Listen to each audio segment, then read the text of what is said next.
Welcome to NMATS Muthukani. இந்த வீடியோவில் நம்ம பார்க்க போகிறது ட்ரிக்னோமெட்ரிக் ஃபங்க்ஷனில் எக்ஸசைஸில் first question find the values of other 5 trigonometric functions.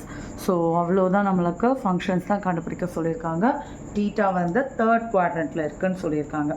Third குவாட்ரண்ட்டில் இருந்துச்சுன்னா அப்போது ஆல் சில்வர் டீ கப்ஸ், டேனும் காட்டும் மட்டும்தான் பாசிட்டிவாக இருக்கணும். ஸோ எக்ஸ் இங்கே இருந்திருக்கு அப்படின்னா இது காஸ் எக்ஸு, காஸ்னு என்னது அட்ஜசன்ட் பை ஹைப்போட்டெனஸ்ன்னு சொல்லியிருக்காங்க. ஸோ அப்போ நம்ம எப்படி எழுதலாம், இங்கே இருக்கிற ஆப்போசிட் சைட் கண்டுபிடிக்கணும். Adjacent hypotenuse square is equal to adjacent by opposite, sorry addition sum of the adjacent sides. இப்போ இங்கே -1 த ஹோல் ஸ்கொயர் தெரியும், இங்கே இருக்கிற ஆப்போசிட் சைட்ஸ் தெரியாது. இதை ஸ்கொயர் பண்ணால் 4. ஸோ 4 இது +1, இந்த சைடு வரும்போது -1. So opposite square is equal to 3.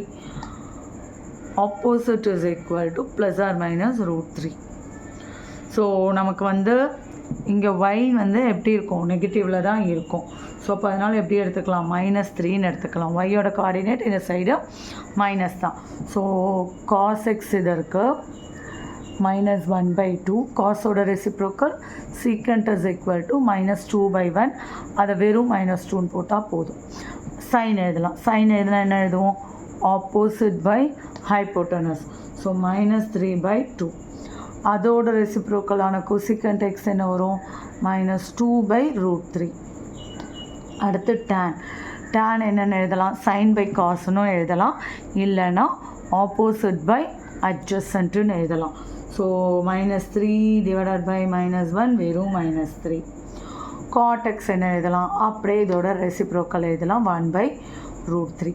டேனும் காட்டும் மட்டும்தான் பாசிட்டிவில் வருது, ஏன்னா தேர்ட் குவாட்ரண்ட். அவ்வளோதான்.